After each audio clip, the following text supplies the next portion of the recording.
Greetings, everybody. So here's a question that I just got from a student, and I think it was from the quiz, but I thought it'd be a good one to talk about if we're discussing arithmetic and geometric sequences. So the question gives a sequence, it says what type is it? The answer is it's neither arithmetic or geometric, but the student answered that it was arithmetic. Let's talk about why it's neither. So first, I guess we'd have to know what these things are. Like, what is an arithmetic sequence and what is a geometric sequence, and so on. If we don't know what they are, then we can't figure out what this is. So a geometric sequence is one that works like this. If you take any term and you multiply it times this number called the common ratio, you will get the next term every single time.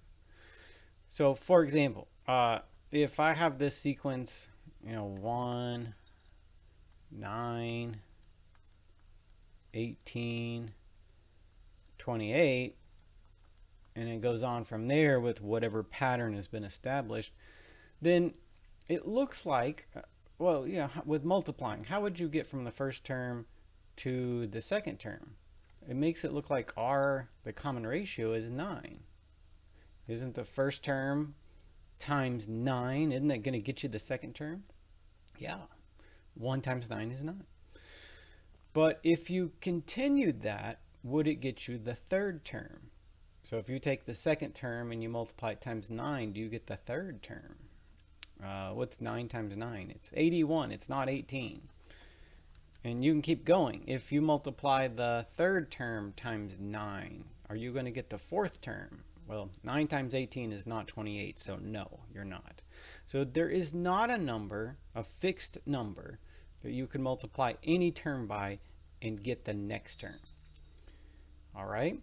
To get from the first term to the second term, you multiply by 9. To get from the second term to the third term, what would you multiply by?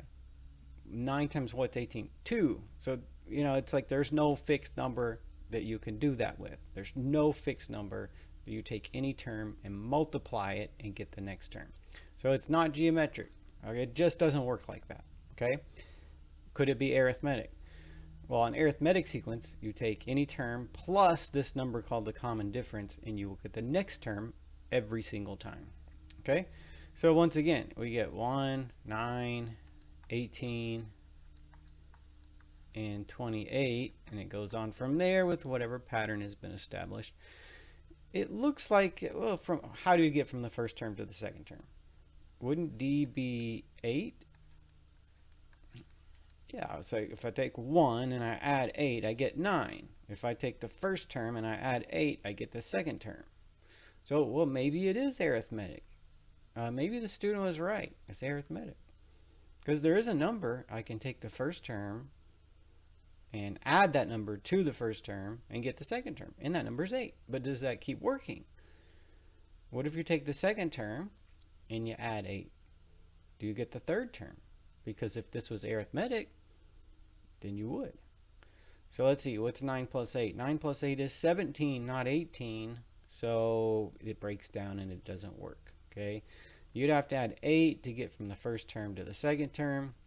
You'd have to add 9 to get from the second term to the third term. So there is no fixed number, no one single number that you can take any term and add that number and get the next term every single time. There just isn't a number that does that. So it's not arithmetic either.